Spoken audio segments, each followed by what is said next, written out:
The year 1472 marked a significant turning point in the history of Nigeria. European ships with their billowing sails arrived on the shores of West Africa. These explorers, primarily Portuguese, encountered a land rich in resources and culture. The coastline, stretching for miles, was dotted with vibrant kingdoms. Each kingdom boasted its own traditions, languages, and systems of governance. The arrival of the Europeans disrupted this ancient tapestry. It was the beginning of a new era, one that would irrevocably alter the destiny of Nigeria.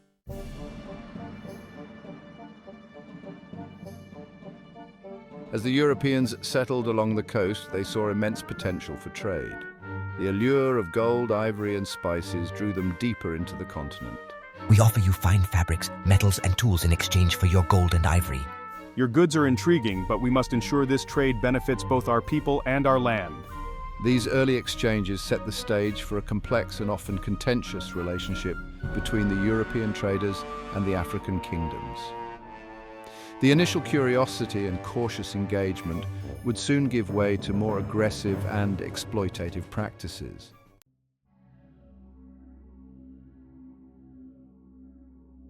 The 16th and 17th centuries witnessed a constant flux in the balance of power along the Nigerian coast.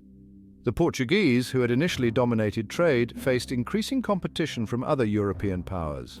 The Dutch, with their formidable naval force, sought to establish their own trading posts and disrupt Portuguese dominance. The English, eager to tap into the lucrative resources of the region, also joined the fray. This competition for trade and influence had significant consequences for the Nigerian kingdoms. The Nigerian kingdoms, once independent entities, were gradually drawn into the web of European rivalries. They were forced to navigate a complex political landscape, forging alliances and engaging in conflicts that served the interests of their European trading partners.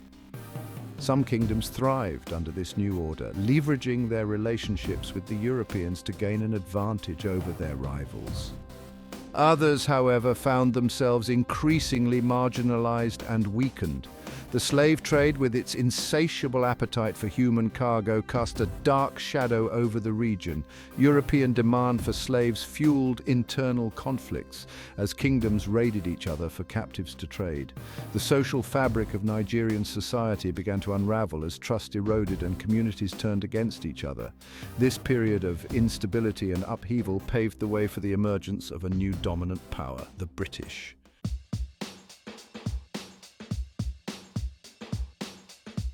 By the late 18th century, the British had established themselves as the preeminent European power in the region. Their superior naval strength and their ruthless pursuit of economic interests gave them a decisive edge over their rivals. The British, however, faced a growing moral dilemma. The abolitionist movement, gaining momentum in England, condemned the inhumane practice of slavery. The British government, under pressure from abolitionists and recognizing the changing economic landscape, outlawed the transatlantic slave trade in 1807. This landmark decision marked a turning point in Anglo-Nigerian relations. The British, no longer able to profit from the trade in human beings, sought new avenues for economic exploitation. We must find new opportunities. The demand for palm oil in our factories is soaring. We will provide the palm oil, but our land and people must be respected. The British turned their attention to palm oil, a vital ingredient in the burgeoning Industrial Revolution. Palm oil, used in the manufacture of soap, candles, and lubricants, was in high demand in British factories. The British saw an opportunity to transform Nigeria into a major supplier of this valuable commodity. This shift from slave trade to legitimate commerce, however, did not signal a more ethical approach. It merely marked a change in the methods of exploitation.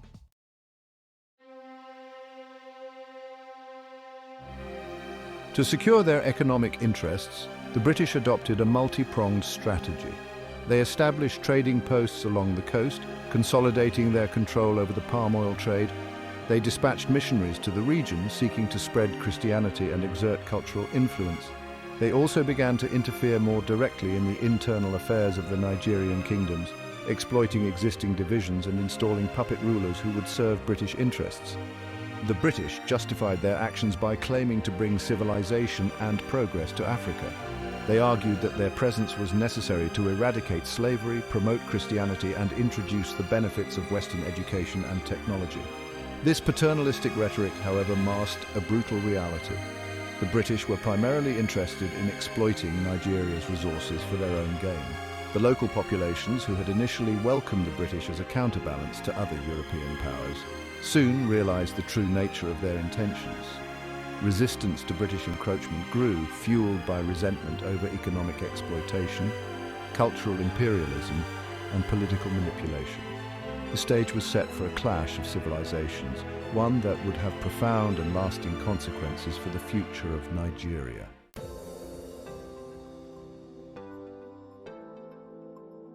The year 1807 witnessed a seismic shift in the dynamics of the Atlantic world.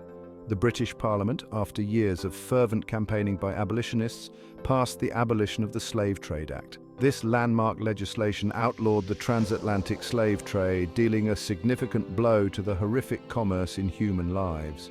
While the act itself didn't eradicate slavery outright, it marked a turning point in British involvement in West Africa. The abolition of the slave trade had profound implications for the relationship between Britain and the kingdoms of what would become Nigeria. The British, no longer able to profit from the trade in human beings, were forced to re-evaluate their economic interests in the region. The quest for new sources of wealth and influence led them to focus on alternative commodities, particularly palm oil. The shift in British policy was driven by a confluence of factors. The abolitionist movement, with its powerful moral arguments against slavery, had gained significant traction within British society. Public opinion, once indifferent or even supportive of the slave trade, had begun to turn against it. Moreover, the Industrial Revolution was rapidly gathering pace in Britain, creating a surge in demand for raw materials to fuel its factories and industries.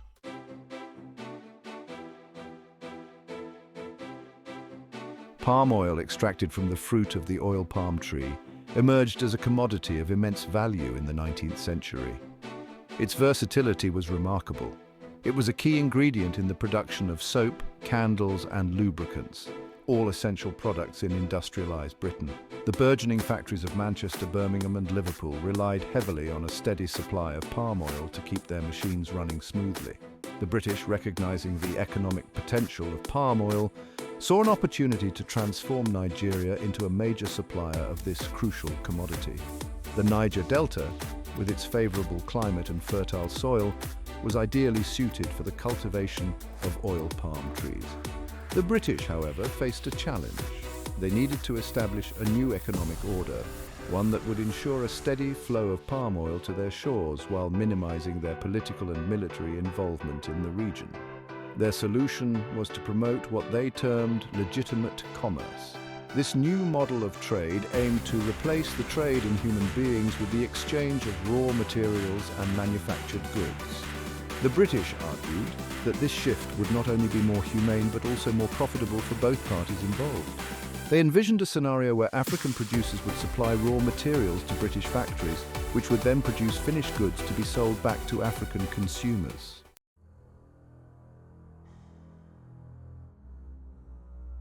Section 3. Seeds of Discord. The transition from the slave trade to legitimate commerce was not without its challenges. While the abolition of the slave trade was a significant step forward, it did not signal the end of British exploitation in Africa. In many ways, it merely marked a shift in the methods of exploitation. The British, eager to secure their economic interests, continued to interfere in the internal affairs of the Nigerian kingdoms. They established trading posts along the coast, consolidating their control over the palm oil trade. They dispatched missionaries to the region, seeking to spread Christianity and exert cultural influence. They also began to interfere more directly in the internal affairs of the Nigerian kingdoms, exploiting existing divisions and installing puppet rulers who would serve British interests.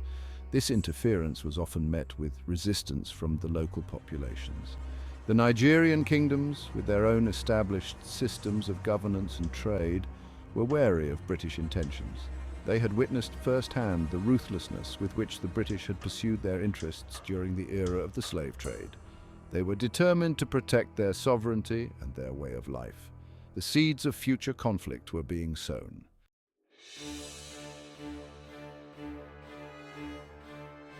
Section 1.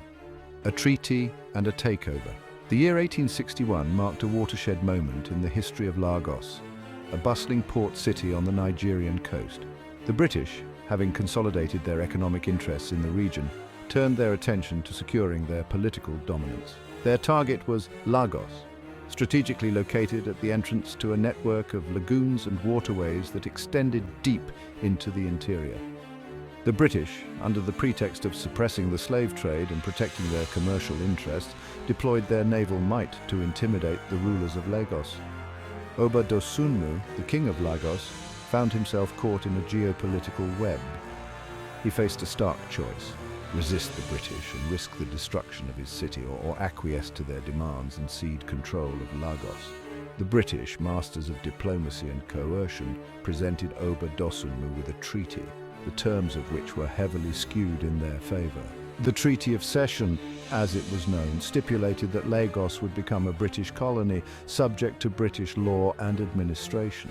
In return, the British promised to protect Lagos from external threats and to respect the customs and traditions of its people.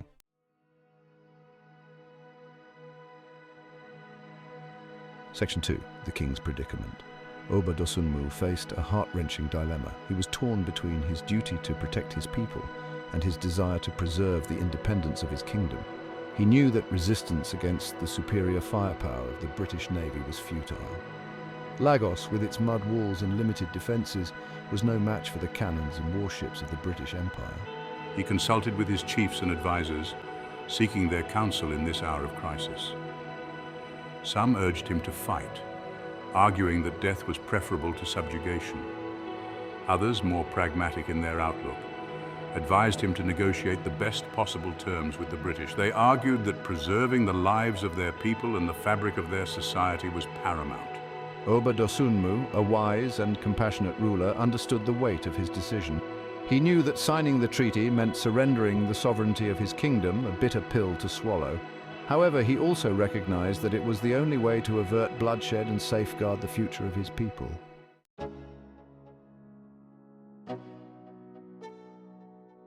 Section 3. A City Transformed. On August 6, 1861, Oba Dosunmu, with a heavy heart, signed the Treaty of Cession, formally ceding Lagos to the British Crown. The Union Jack was raised over Lagos, marking the beginning of British colonial rule in what would become Nigeria. The annexation of Lagos had far-reaching consequences for the city and its inhabitants. The British, true to their word, moved swiftly to establish their authority over Lagos. They appointed a governor, established a system of colonial administration, and began to reshape the city's infrastructure and institutions to suit their needs and interests. Lagos, once a thriving centre of trade controlled by African merchants, was gradually integrated into the British colonial economy. The British saw Lagos as a strategic outpost, a gateway to the vast resources of the Nigerian interior. They invested in the city's infrastructure, constructing roads, bridges and port facilities to facilitate the flow of goods and people. They also encouraged the growth of cash crop agriculture, particularly palm oil and cocoa, to meet the demands of British industries.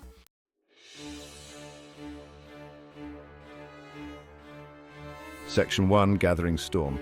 The latter half of the 19th century witnessed a dramatic intensification of European interest in Africa. What had begun as a quest for trade and resources transformed into a scramble for territorial control.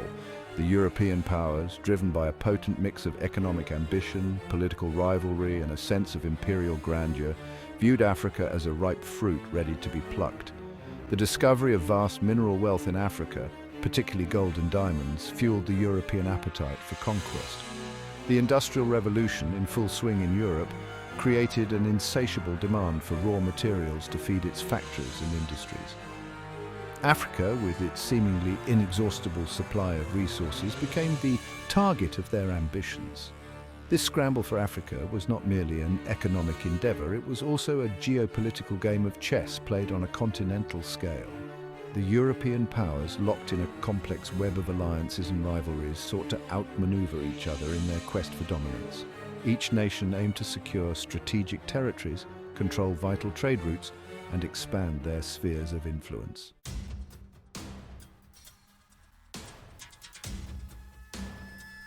Section 2, carving up a continent. The stage for this geopolitical drama was set in Berlin, a city pulsating with imperial ambition. In 1884, Otto von Bismarck, the cunning Chancellor of Germany, convened a conference of European powers to address the question of Africa's future. The Berlin Conference, as it came to be known, was a cynical exercise in power politics. The African continent, home to diverse cultures, languages and empires, was treated as an empty canvas upon which the Europeans could draw their arbitrary lines. The conference proceeded with little regard for the existing political realities of Africa, its people, or their aspirations. The European powers, with maps spread out before them, carved up Africa like a giant pie, dividing its territories amongst themselves with astonishing arrogance. They negotiated treaties, exchanged territories, and drew boundaries with little consideration for the ethnic, linguistic, or cultural ties that bound the people of Africa together.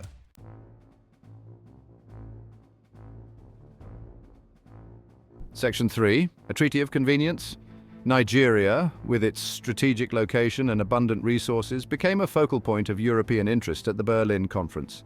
The British, having already established a foothold in Lagos and the Niger Delta, were determined to expand their control over the entire region.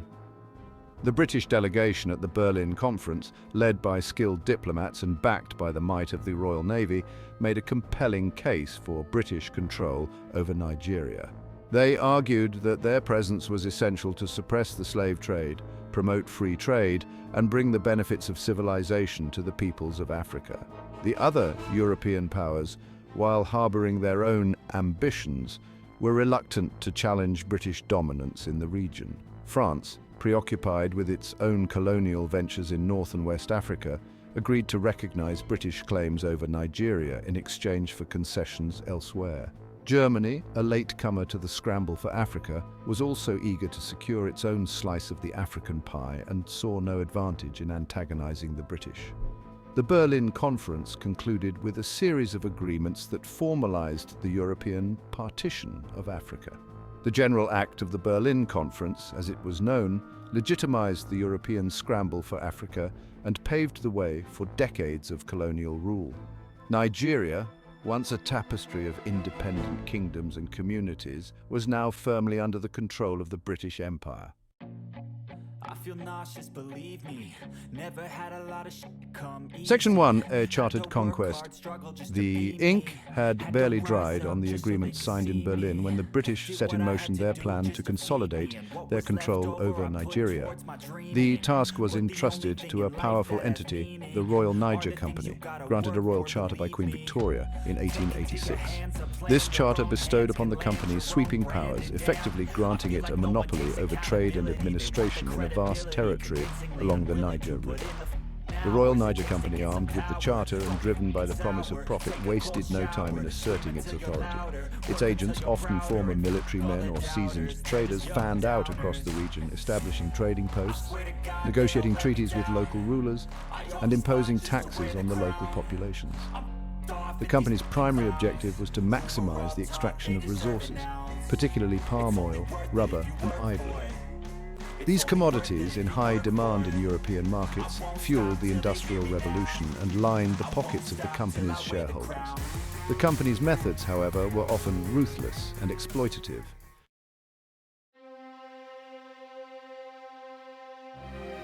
Section 2, the company's reach. The Royal Niger Company's influence extended far beyond the confines of its trading posts. It maintained a well-armed constabulary force equipped with modern weapons to enforce its will and quell any resistance. This force, often composed of locally recruited soldiers led by British officers, became a symbol of the company's power and a source of resentment among the Nigerian populations. The company's agents, operating in a legal grey area, often resorted to coercion and intimidation to secure favourable trade deals and extract resources from the local communities. They exploited existing rivalries between kingdoms, playing one against the other to weaken their resistance and strengthen the company's grip on the region. The company's presence had a profound impact on the social and economic fabric of Nigerian society. Traditional systems of governance were undermined, replaced by a system that served the company's interests. The local economies, once based on subsistence agriculture and regional trade, were increasingly integrated into the global capitalist system, with all its attendant benefits and drawbacks.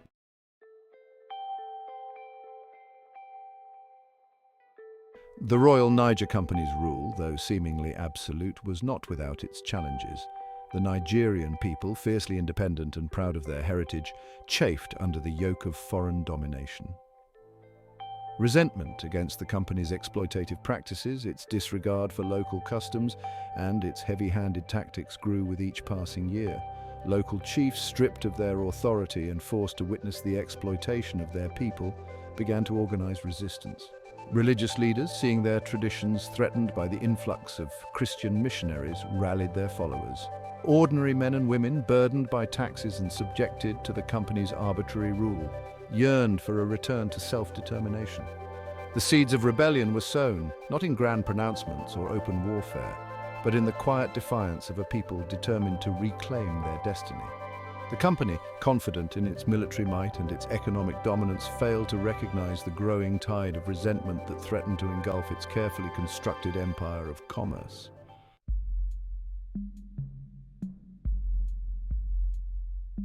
The dawn of the 20th century saw the British Empire at the zenith of its power, its dominion stretching across the globe. Nigeria, a land of immense diversity and untapped potential, was firmly under its control. The British, however, faced a challenge in managing this vast and complex territory. The Royal Niger Company, tasked with administering the region, had proven to be both effective in extracting resources and brutally repressive in its methods. The company's rule had sown the seeds of discontent among the Nigerian population, fueling resentment and resistance. The British government, recognizing the need for a more sustainable and less incendiary approach, decided to bring the company's reign to an end. In 1900, the British government revoked the Royal Niger Company's charter and assumed direct control of the region. The territory was divided into two protectorates, the Northern Protectorate and the Southern Protectorate. This division, ostensibly for administrative efficiency, reflected the British perception of Nigeria's cultural and religious differences. The North, predominantly Muslim and with a more centralized political structure, was governed indirectly through local rulers. The South, more diverse in its religious and ethnic makeup, was governed more directly by British officials.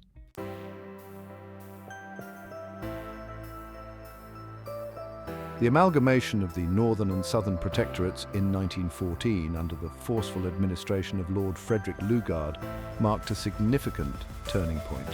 Lugard, a seasoned colonial administrator, believed that uniting the North and South under a single administration would enhance economic efficiency and streamline British control.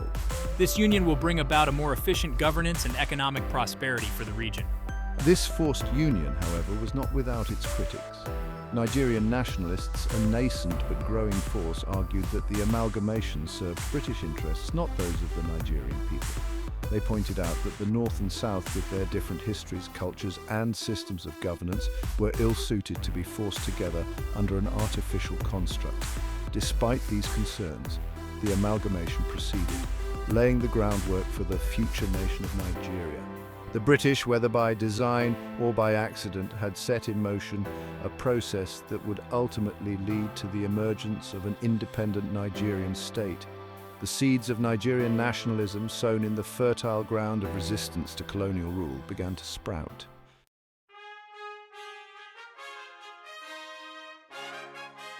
The road to independence was long and arduous, paved with both progress and setbacks.